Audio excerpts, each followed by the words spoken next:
10 कदमदार trade में आप सभी का स्वागत है। लॉग ऑफ ना करने की गुजारिश करने वाली खुद लॉग ऑफ करके चली गई।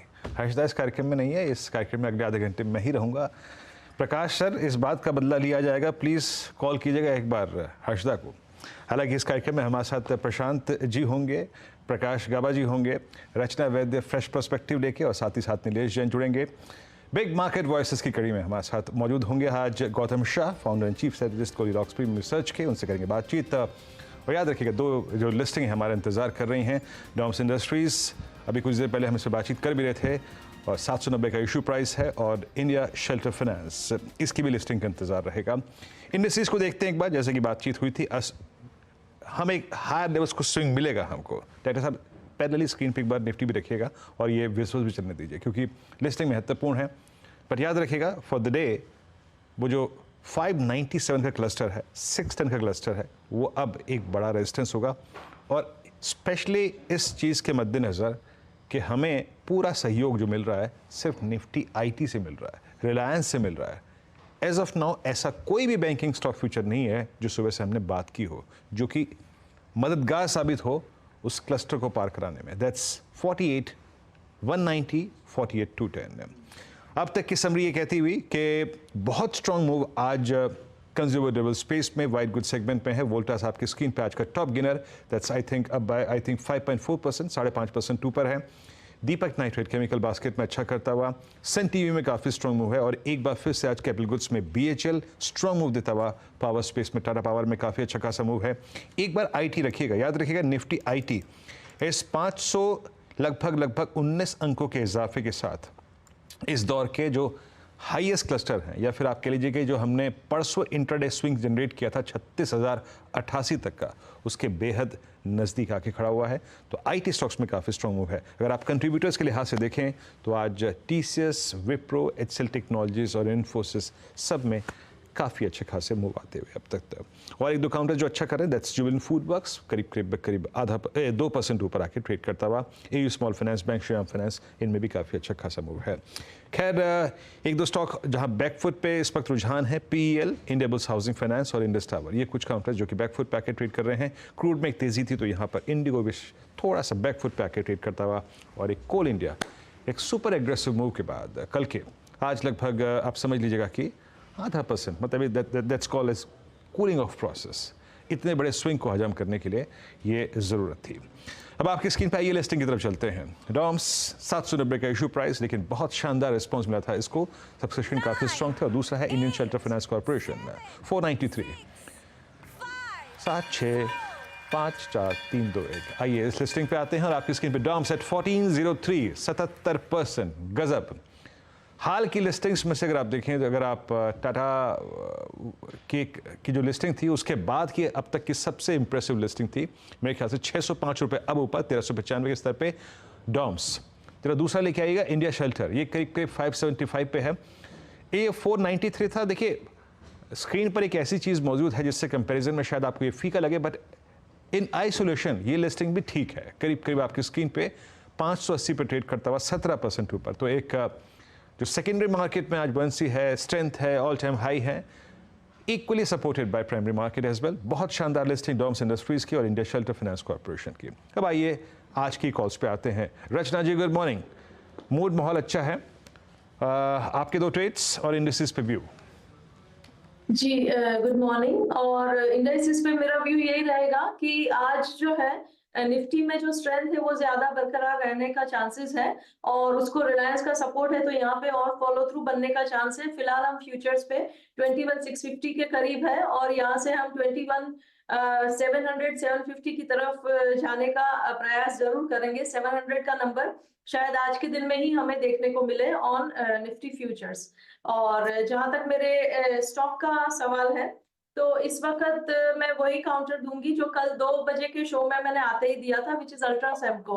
अल्ट्रासेमको मैंने कल भी कॉल दिया था और आज मैं उसको कंटिन्यू करूंगी। शायद उसका कल वाला टारगेट तो हो भी गया है, लेकिन यहाँ पे स्पेस और अवेलेबल है जो इस काउंटर को अभी ये 10,080 के करीब है। फ्यूचर्स पे। और यहाँ पे 10,130, 150 एंड 10,200 तरफ जाता हुआ ये काउंटर मुझे नजर आता है। तो ये 3 टारगेट्स के साथ हम इसमें लॉन्ग करेंगे एंड एसएल लगाएंगे 10040 पे। ओके, तो दो ट्रेड्स यहाँ पे रचना जी के आपके स्क्रीन पर अल्ट्राटेक सीमेंट को बाय कर रही हैं, वो करीब करीब 10,200 के लक्ष्य के लिए। और इंडेक्स पे उसका उनका जो प्रोस्पेक्टिव है आपने वो भी सुना। अब दो ट्रेड्स और पिक करते हैं। और नीलेश, गुड मॉर्निंग, आपके दो ट्रेड्स क्या रहेंगे? गुड मॉर्निंग वीरेन जी। देखिए, दोनों खरीदारी पे ही फोकस है और दोनों स्टॉक खरीदारी के हैं। सबसे पहले केमिकल स्पेस जिसका आपने जिक्र किया, टाटा केमिकल, ये एक पर्टिकुलर काउंटर है जहां पे हमें काफी अच्छा मूव देखने को मिल रहा है और निचले स्तर पर काफी अच्छा बेस फॉर्मेशन 940 960 के रेंज में हमें बनता हुआ नजर आया था। अब जो रिकवरी है वो यहाँ से कंटिन्यू होती हुई नजर आ रही है। 1060 और 1080 ये दो टारगेट्स होंगे अपसाइड में, और दिन के लोवेस्ट लेवल के आसपास 1028 के लेवल के आसपास का यहाँ पे स्टॉप लॉस रख के चलना होगा। वही जो दूसरा स्टॉक हमें पसंद आ रहा है, power space as a whole काफी अच्छा लग रहा है। टाटा पावर, इस पर्टिकुलर काउंटर में खरीदारी करने की सलाह होगी। हालांकि 3% ऊपर है, थोड़ी सी डिप मिले तो रिस्क एंड रिवॉर्ड और फेवरेबल होंगे। Buy in the range of 342 345 और स्टॉप लॉस होगा 335 का। अपसाइड टारगेट होंगे 355 टू 360 के।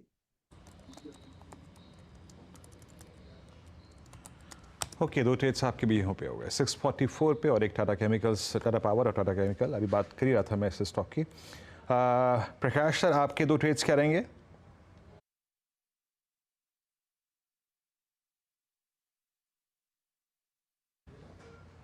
प्रकाश सर आज 2 बार म्यूट हो गए। प्रकाश सर, अनम्यूट करना पड़ेगा।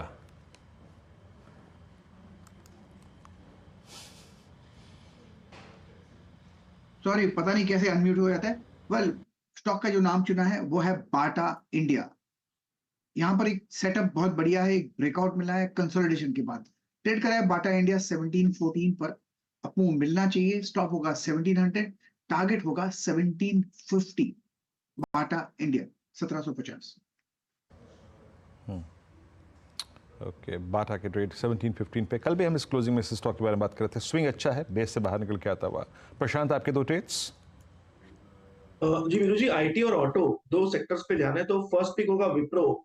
यहाँ पे मेरा स्टॉप लॉस होगा 440 स्पॉट। जो टारगेट में देख रहा हूँ वो होगा 460 460। और नेक्स्ट पिक होगा एस्कॉर्ट्स, एक बहुत अच्छे सपोर्ट पे आया हुआ है। तो यहाँ पे स्पॉट 3090 3090 स्टॉप लॉस रख के हम 3200 3200 के लिए टारगेट रख सकते हैं।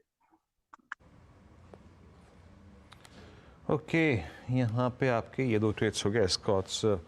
और एक दो स्टॉक्स और जो इमर्ज हो रहे हैं मेरे स्क्रीन पे, वो लेके आइएगा जरा, उन पे बात कर लेते हैं। एक बार आप लेके आइए क्रॉम्पटन 303 पर। एक वाइल्ड स्विंग आया है इस स्टॉक में। कल का टोटल वॉल्यूम का अप्रॉक्सीमेटली 30% वॉल्यूम से कंप्लीट कर भी चुका है। मैं जो अपनी ओआई की समरी देख रहा था, ओआई की मतलब वॉल्यूम्स की समरी में, वहाँ पे ये अपीयर होता हुआ, यस अभी अभी अपीयर हुआ है। और ये कल का वॉल्यूम जो था वो अप्रॉक्सीमेटली 19 शायद अक्टूबर के बाद का सबसे स्ट्रॉन्गेस्ट वॉल्यूम डे था। रचना जी, आपके कमेंट इस पे? जी, क्रॉम्पटन की जहां तक बात है, यहाँ पे पॉजिटिविटी तो नजर डेफिनेटली आ रही है और बहुत ही स्ट्रॉन्ग प्राइस एक्शन है आज के दिन का। एंड इस तरीके का प्राइस एक्शन यहाँ पे फर्दर कंटिन्यूटी दर्शाता है। ऊपर रेजिस्टेंस अभी दूर है, तो यहाँ से 3 to 4 रुपीज तक की फर्दर मूवमेंट तो इंट्राडे में भी आ सकती है। पहला रेजिस्टेंस है इसका 308 का, तो अभी यहाँ से 308 तक की मूवमेंट तो आज भी पॉसिबल है। एंड ये काउंटर जब तक 299 के ऊपर रहेगा तब तक ये पॉजिटिविटी बनी रहेगी। एक बार ही 308 निकल गया तो फिर 310 और 12 की तरफ ये काउंटर जाता हुआ हमें 2 to 4 डेज के अंदर दिख सकता है। जैम 305-7 पे। अच्छा, मेरे ख्याल से रचना जी, मैं ध्यान नहीं दे पाया, पर आपका एक ही ट्रेड था टैक्सी में, दूसरा ट्रेड क्या रहेगा आपका? ओके, मेरा दूसरा ट्रेड जो रहेगा एमजीएल में रहेगा। एमजीएल में आज अच्छी खासी प्राइस मूवमेंट है एंड ये काउंटर फ्यूचर्स के हिसाब से जब तक 1200 के ऊपर बना रहेगा तब तक इसकी 1220 की तरफ जाने की तैयारी नजर आ रही है मुझे। तो इसका 1220 के टारगेट के साथ और 1200 के एचएल के साथ यहाँ पे एंट्री बनानी चाहिए। एक बार 1220 निकल गया तो फिर 25 और 30 के नए टारगेट्स खुलेंगे।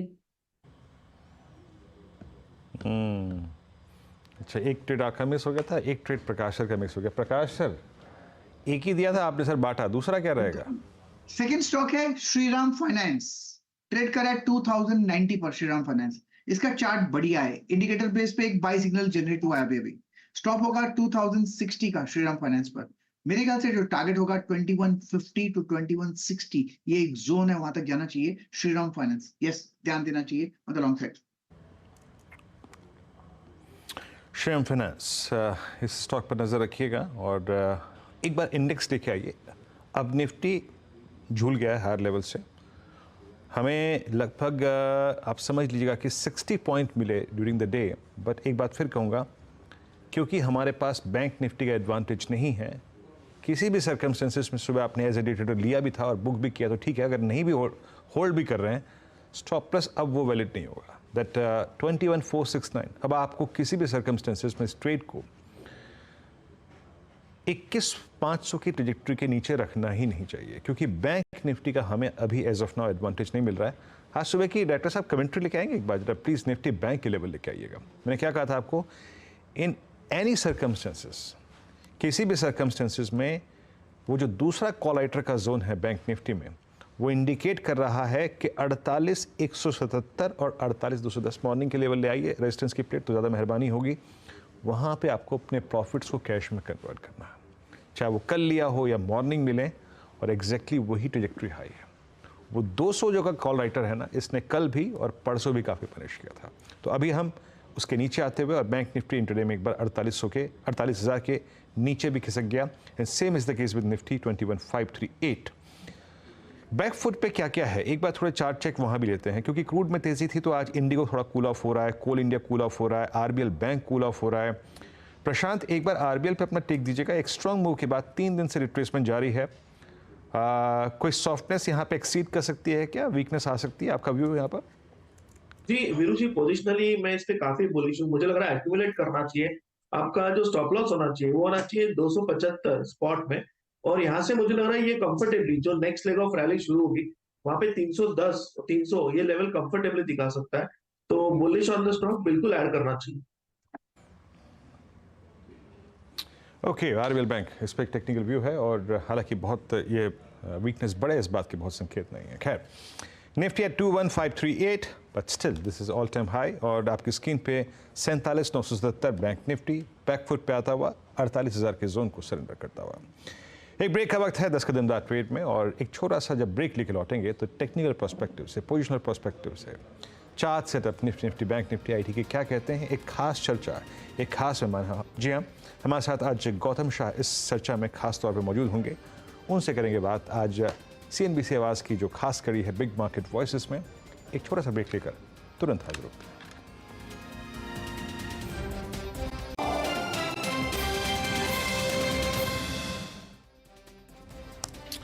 ब्रेक के बाद 10 कदमदार ट्रेड में आप सभी का फिर से स्वागत है। अब बातचीत करेंगे गौतम शाह जी के साथ, हमारे साथ मौजूद हैं इस वक्त इस कार्यक्रम में।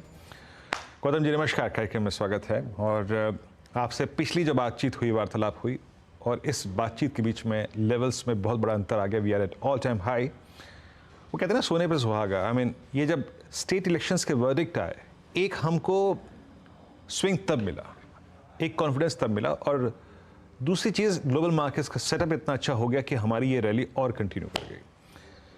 पहले बात करते हैं एग्जैक्टली जो ग्लोबल फ्रंट में सेटअप है हमारे पास, चाहे वो यूएस मार्केट हो, चाहे वो यूरोपियन मार्केट्स हो, चाहे वो क्रूड की ट्रेजेक्टरी हो, इन सब को देखते हुए आपको ग्लोबल एनवायरनमेंट कितना कंफर्टेबल लग रहा है इस वक्त, जिसके अंदर या फिर जिसमें मौजूद रहते हुए हम अपने और यहाँ से हायर अपसाइड तय कर सकते हैं? गौतम जी। गुड मॉर्निंग वीरेन जी। वेल देखिए, जितने भी हम अपने लोकल पॉजिटिव्स के बारे में बात कर ले, लिक्विडिटी के बारे में बात कर ले, ये मानना जरूरी है कि हम यूएस मार्केट के साथ चलते हैं, चाहे वो ऊपर की तरफ हुआ या नीचे की तरफ हुआ। क्योंकि 1.5 महीना पहले यूएस मार्केट्स और इंडियन मार्केट्स दोनों अपने मल्टी वीक लोज पे थे। उसके बाद यूएस मार्केट में इतनी अब्रप्ट सी रिकवरी आई।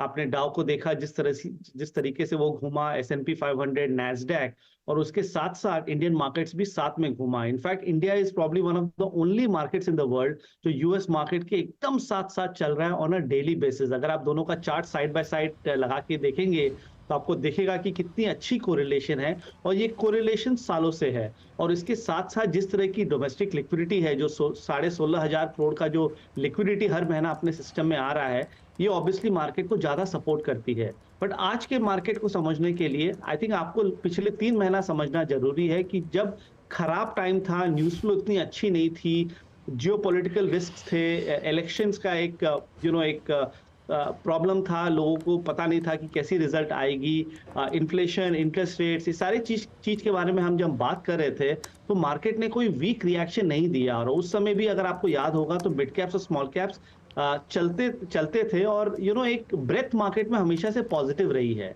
तो ऑब्वियसली असेंबली इलेक्शन रिजल्ट्स के बाद का ट्रेंड बदला, इंपॉर्टेंट लेवल्स क्रॉस हुए, और उसके बाद there has not been any looking back. अब ये कुछ ज्यादा ही लग रहा है, क्योंकि जिस तरह की तेजी आई है, सबको लगता है कि ये जिंदगी भर ऐसे ही चलेगा। मेरे को ये नहीं लगता है। आई थिंक मार्केट काफी ओवरबॉट है, अगर आप ट्रेडिशनल पैरामीटर्स में देखें या ब्रेथ पैरामीटर्स में देखें, जो आई थिंक मेरे हिसाब से ज्यादा इंपॉर्टेंट है समझना इस लेवल्स पे। 21,550 का जो लेवल है निफ्टी का, वो एक इंपॉर्टेंट नंबर है। एक बार वो अगर क्लोजिंग बेसिस पे निकलता है तो हो सकता है 500 से 700 पॉइंट की और तेजी आ सकती है। मीडियम टर्म में हमारा टारगेट है 22,300, बट अभी लिक्विडिटी और सीजनैलिटी इतनी स्ट्रांग है, तो हो सकता है कि अगले 5-7-10 दिन में ज्यादा कुछ नहीं हो, पर जैसी मार्केट जनवरी में जाएगा, कुछ वॉलेटिलिटी और करेक्शन लाइकली है। ओके, जनवरी में थोड़ा सा अगर आप देखें वोलेटिलिटी या फिर रिट्रेसमेंट हायर लेवल से पॉसिबल है। अच्छा गौतम जी, अब एक तो आपने निफ्टी पे कमेंट करी, बैंक निफ्टी का जो सेटअप है, we are at all time high 48 almost 200 आज स्क्रीन पे था। एक तो निफ्टी बैंक पर आपका व्यू, यहाँ से कितना अपसाइड पॉसिबल है, या अगर मैं निफ्टी या मतलब निफ्टी बैंक को अगर ट्रेड नहीं करता हूँ, अभी तक कोटक, अभी तक HDFC बैंक ये पार्टिसिपेट नहीं कर पाए हैं या फिर नहीं किया है अभी आपने। अगर आपको बैंक निफ्टी में फर्दर अपसाइड दिखाई दे रहा है तो वो कहाँ से आएगा, उसको स्पॉन्सर कौन करेगा आपके मुताबिक? देखिए, ये पूरे निफ्टी के रैली के 2 फेजेस रहे हैं। एक वो फेज था जब हम 18,900 से 19,850 तक चले, और दूसरा फेज है जो 19,850 से 21,500 का फेज था। और जो दूसरी फेज है उसमें बैंक निफ्टी ने पार्टिसिपेट किया। तो जब बैंक निफ्टी और आईटी सेक्टर एक साथ चलता है, एक साथ पार्टिसिपेट करता है, वो मार्केट को एक अलग लेवल पे ले जाता है, और वही हुआ है पिछले 3 हफ्तों में। और क्योंकि बैंक निफ्टी 3 महीने के अंडर परफॉर्मेंस से निकला है, तो मुझे लग रहा है कि यहाँ से और तेजी बनेगी। और बैंक निफ्टी के चार्ट को देख के मुझे लगता है कि बाजार अभी संभल के ही रहेगा एटलीस्ट 5 से 10 दिन तक, क्योंकि हमारा वर्किंग टारगेट 49,100 है। पहले हम 48,000 से काम कर रहे थे, वो लेवल आ गया है, बट यहाँ पर भी कोई टॉपिंग आउट इंडिकेशंस नहीं है। और अगर आप इंडिविजुअल स्टॉक्स में देखें तो जैसे आपने कहा, HDFC बैंक की चार्ट काफी अच्छी हो गई है, वो हो सकता है कि वापस लाइफ टाइम हाई पे चले जाए। बट हमारा यहाँ पर कन्विक्शन SBI में है, हमने रिकमेंडेशन भी दिया था 10-12 दिन पहले, और मुझे लग रहा है कि यहाँ से SBI पूरे बैंक निफ्टी को लीड कर सकता है। छोटे PSU बैंक्स तो ऑलरेडी चल चुके हैं, अब लग रहा है कि जमाना आ गया है कि SBI यहाँ से चलेगा, और रिस्क रिवॉर्ड काफी अच्छी है। सो बैंक निफ्टी और IT, 2 major sectors of the market, वो दोनों अभी भी अच्छे लगते हैं, और रिस्क रिवॉर्ड के हिसाब से यहाँ पर खरीदारी कर सकते हैं। ओके अच्छा गौतम जी, आपने IT पर टिप्पणी करी थी, तो मेरा अगला प्रश्न यहीं पे केंद्रित था। अभी कुछ दिनों पहले हमारे साथ एक मेहमान मौजूद थे, वो भी टेक्निकल पर्सपेक्टिव से काफ़ी बड़े एडवांटेज की पोजीशन में बता रहे थे। बैंक ये निफ्टी में, ये निफ्टी IT में, IT स्टॉक्स में अधिकतर जो फंड मैनेजर्स इस कार्यक्रम में अपीयर हो रहे थे, लगभग बहुतायत थी उनकी, मतलब 80% वो अवॉइड कर रहे थे। और अभी इस बड़े स्विंग के पीछे मेरे ख्याल से काफ़ी हद तक शॉर्ट कवरिंग भी एक बड़ा कारण था। अभी तक लोग इसमें डिनायल मोड में रहे हैं।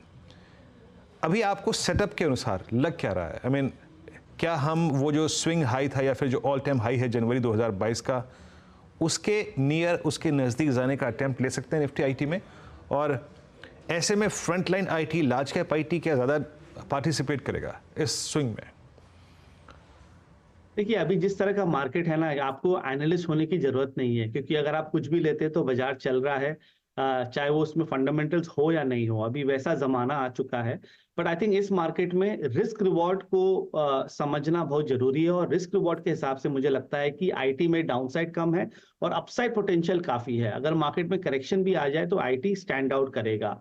आई थिंक एक तो शॉर्ट कवरिंग अच्छी खासी हुई है, वो तो है ही, और सेकेंडली जो फेड का जो स्टांस है इंटरेस्ट रेट्स पे, आई थिंक उसके कारण आपने देखा होगा कि आईटी स्टॉक्स में इतनी अच्छी मूवमेंट आई है। मिड कैप आईटी तो चलते ही जा रहा है, वो तो पिछले 15 महीनों से चल रहा है। आप परसिस्टेंट को देख लीजिए, कोफोर्ज, एलटीटीएस, मैस्टेक, ये सारे स्टॉक्स तो अच्छे चल रहे हैं और इसमें भी तेजी बनी रहेगी। जो लार्ज कैप स्टॉक्स है वहां पर मुझे अच्छी टर्न अराउंड लगती है। हमारा हमेशा से वर्किंग टारगेट टीसीएस का 4000 का है, उसके आसपास है, और मुझे लग रहा है यहां से भी 500 से 700 रुपए की मूवमेंट टीसीएस में आ सकती है। HCL tech large cap IT में आउट परफॉर्म किया, वहां पर भी अच्छी तेजी लगती है। टेक महिंद्रा, विप्रो, सारे के अच्छे बेसिस बन चुके हैं। तो इस मार्केट में जहां रिस्क रिवॉर्ड इतनी बड़ी प्रॉब्लम है कई स्टॉक्स और कई सेक्टर्स में, मुझे लग रहा है कि आईटी और फार्मा सेफ है। तो अगर बाजार में करेक्शन आता भी है तो ये स्टॉक्स और ये सेक्टर्स आपके पोर्टफोलियो को सेफ रखेंगे। अच्छा गौतम जी, आज से लगभग महीना सवा महीना पहले मेरी आपसे जो बातचीत हो रही थी उसमें आप लोगों ने खुद एक इंडेक्स क्रिएट किया है टू जज और I think to guide chemical space. वो बात हुई थी हमारी, आपको याद होगा। उसके बाद एक अच्छा स्विंग आया है अब तक। केमिकल अब वाकई चेस करने लायक है, क्योंकि जैसे कि मैंने आईटी के केस में पूछा आपसे, क्योंकि प्रीवियस हाई और सीएमपीज में एक सुरक्षित डिफरेंशियल है। क्या केमिकल में वही कहानी है? और जो आप लोगों ने चार्ट ड्रॉ करा है, मतलब सेक्टर इंडेक्स, वो क्या कह रहा है इस वक्त? हाँ जी, आपने ठीक बोला। आई थिंक जो हमारा कस्टम केमिकल इंडेक्स है वहां पर बहुत अच्छी ट्रिगर आई है। हमने 1-1.5 महीना पहले वहां पर एक फीलर्स देखा, हमें लग रहा था कि एक टर्न अराउंड आ सकता है, और उसके बाद फॉलो अप एक्शन काफी अच्छी रही है। तो लग रहा है कि अगेन रिस्क रिवॉर्ड के हिसाब से केमिकल्स में ज्यादा डाउनसाइड नहीं है, क्योंकि ये सेक्टर पिछले 12 से 15 महीनों से अंडर परफॉर्म कर रहा है। कई स्टॉक्स ने 30, 50, 60% की डाउनसाइड देखी, और अब जिस तरह से ये सारे स्टॉक्स निकल के आ रहे हैं, मुझे लग रहा है कि केमिकल्स एक बड़ी अपॉर्चुनिटी है अगले 3 से 6 महीने के लिए। इसमें अगर आप स्टॉक्स की बात करें तो आरती इंडस्ट्रीज हमारे टॉप पिक में रहा है, दीपक नाइट्रेट हमें अच्छा लगता है, और एसआरएफ की चार्ट काफी अच्छी हो चुकी है, गुजरात फ्लोरो हमें अच्छा लगता है, नोसिल हमें अच्छा लगता है, और बाकी के जो स्टॉक्स भी हैं वो भी धीरे धीरे अब निकल के आ रहे हैं। तो केमिकल्स एक डेफिनेटली एक फेवरेबल जोन में है। मैं इसे लॉन्ग टर्म के लिए नहीं बोलूंगा, बट अगर आपको पोजिशनली अगर आप 2 से 6 महीने के व्यू के हिसाब से लेना है तो केमिकल्स एक अच्छा अपॉर्चुनिटी दे रहा है। अच्छा, एक प्रश्न ये भी कि कहाँ पे प्रॉफिट्स को कैश में कन्वर्ट करना चाहिए, क्योंकि जिस प्रकार के हमने राइज देखे हैं पावर स्पेस में, ये स्पेशली एनटीपीसी गौतम जी एक वर्टिकल राइज था। आप एनर्जी स्पेस में आइए तो कल कोल इंडिया को आपने देखा होगा, ये भी पिछले लगभग 2 महीने से ऐसे ही चल रहा है। कहाँ पे स्टॉक्स जो हैं वो अब एक बहुत ओवरबॉट ट्रेजेक्ट्री में, या फिर आप कुछ समय के लिए इस ओवरबॉट ट्रेजेक्ट्री को ध्यान नहीं देंगे, इसको प्ले करते रहें? कहाँ पे आपको प्रॉफिट्स कैश में कन्वर्ट करने का मन है या फिर आप लोगों ने किया है? देखिए, मार्केट में देखिए कैसे जमाना बदलता है, क्योंकि एक टाइम था जब एनटीपीसी और कोल इंडिया चलता ही नहीं था। माने सालों तक वो एक ही लेवल पे था, एक ही रेंज में था।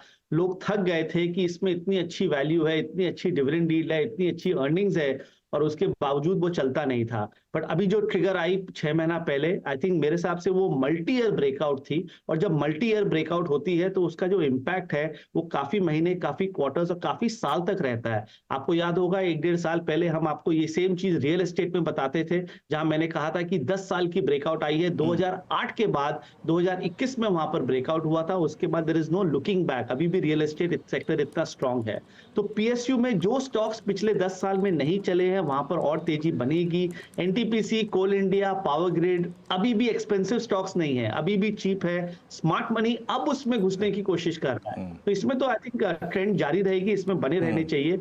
आपने जो अर्लियर क्वेश्चन पूछा कहाँ प्रॉफिट बुकिंग करनी चाहिए, मेरा मानना है कि ऑटोज में थोड़ा प्रॉफिट बुकिंग कीजिए, काफी कुछ चल गया, चार्ट्स थोड़े से वीक हो रहे हैं। सेलेक्टिव मिड कैप्स और स्मॉल कैप्स में प्रॉफिट बुकिंग कीजिए, सेलेक्टिव रियल एस्टेट में प्रॉफिट बुकिंग कीजिए, और वही रुपया आप आईटी, फार्मा, मेटल्स, बैंक्स जैसे सेक्टर्स में जाइए, सीमेंट, पावर, ये सब सेक्टर्स में जाइए जहां पर अभी भी अपसाइड पोटेंशियल है। ओके, ये पॉइंट टेकन गौतम जी। अच्छा, अब 1-2 स्टॉक स्पेसिफिक बात करना चाहूँगा मैं आपसे, जिसको लेकर मैं आपका अनुमान, आपकी रिसर्च क्या कहती है वो भी सुनना चाहता हूँ। कुछ ऐसी कंपनियां हैं जो इस बाज़ार में एक ऑलमोस्ट मोनोपोली वाली स्थिति में है, ठीक है? और फॉर इंस्टेंस पीवीआर, अब आप देखिए इंडिगो को आज, हालांकि और भी भारत में एयरलाइंस हैं, लेकिन लिस्टिंग के लिहाज से या फिर प्रॉफिट जनरेट करने के लिहाज से मेरे ख्याल से ये एक ऑलमोस्ट अकेली ही कंपनी है। गौतम जी, ये ऑल टाइम हाई पर है, अच्छा पैसा बना है। किसी ने अगर कोविड डिप में लिया था तो वो अच्छा पैसा बना के बैठा है। अभी ये स्टॉक्स दोनों पीवीआर और इंडिगो आपको क्या कह रहे हैं, कैसे अप्रोच कर रहे हैं आप इन दोनों स्टॉक्स को? देखिए, मार्च 2020 से हमारा फेवरेट सेक्टर रहा है मार्केट में अनलॉक ट्रेड, और इस पूरे अनलॉक ट्रेड में इंडियन होटल्स में तो जिस चैनल पे भी मैं पिछले 2-2.5 साल में गया हूं, मैंने कहा है कि ये एक ऐसी ब्रांड है, ऐसा स्टॉक है जो चलता ही रहेगा, एक स्ट्रक्चरल अपट्रेंड में है। और इसी पीरियड में कई स्टॉक्स थे जो चले ही नहीं, जैसे इंडिगो जिसका इतना बड़ा मार्केट शेयर है, एक मोनोपोली सिचुएशन है जैसे आपने कहा। इसमें आई थिंक अब वैल्यू अनलॉकिंग हो रहा है, अब सारे जो नेगेटिव्स है वो ऑलरेडी प्राइस में है, और मुझे लग रहा है कि इंडिगो यहाँ से 1000 से 1500 रुपया बढ़ सकता है। डाउनसाइड एकदम भी नहीं है, तो इंडिगो को डेफिनेटली रहना चाहिए जिस तरह की उसकी फंडामेंटल्स है और जिस तरह की उसके टेक्निकल्स है, तो वहां तो नो ब्रेनर बाय है। और सेकेंडली जो आपने पीवीआर के बारे में बात किया, वो तो देखिए अभी रिसेंटली जो मूवी रिलीज हुई एनिमल, और उसके जिस तरह के फिगर्स थे, उसके कारण आई थिंक थोड़ा सा हम जो सुन रहे हैं ये स्टॉक में अपटिक है, बट फिर भी ये सीजनल बिजनेस है। पीवीआर अच्छा लगता है, बट होटल स्टॉक्स और एंटरटेनमेंट स्टॉक्स जो दूसरे कंपनीज है उसमें ज्यादा पोजीशन लॉन्ग टर्म के हिसाब से बनाना चाहिए। पीवीआर शॉर्ट टर्म ट्रेड के लिए अच्छा लगता है, but not really for long term. Gautam ji, आपने एनिमल देखी थी क्या, या सैम बहादुर कोई देखी आपने? वेल, मैंने तो दोनों देखी, बट मुझे सैम बहादुर काफी अच्छा लगा। यस। अच्छा, डोंकी देखने का कोई प्लान? एकदम एकदम फ्राइडे ही होगा वो तो। हाँ, मैं इसलिए देखने का योजना बना रहा हूँ क्योंकि राजकुमार हिरानी साहब की पिक्चर है ये, और मनोरंजन को और हास्य को जितना लॉजिकली और जितना शानदार तरीके से वो प्रस्तुत करते हैं, वाकई उसको देखने का मन है, तो ये मूवी जरूर देखेंगे। खैर, ये पीवीआर पे बात हो रही थी तो ये बात निकल के ऐसे ही आ गई। एक दो स्टॉक्स और मैं गौतम जी आपसे पूछूंगा जहां पे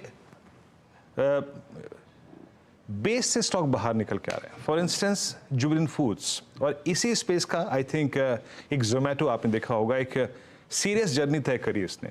44 रुपए से आज 131 रुपए, और मेरे ख्याल से पोस्ट लिस्टिंग जो जोमेटो का हाई था, इट वाज आई थिंक 162 या 168।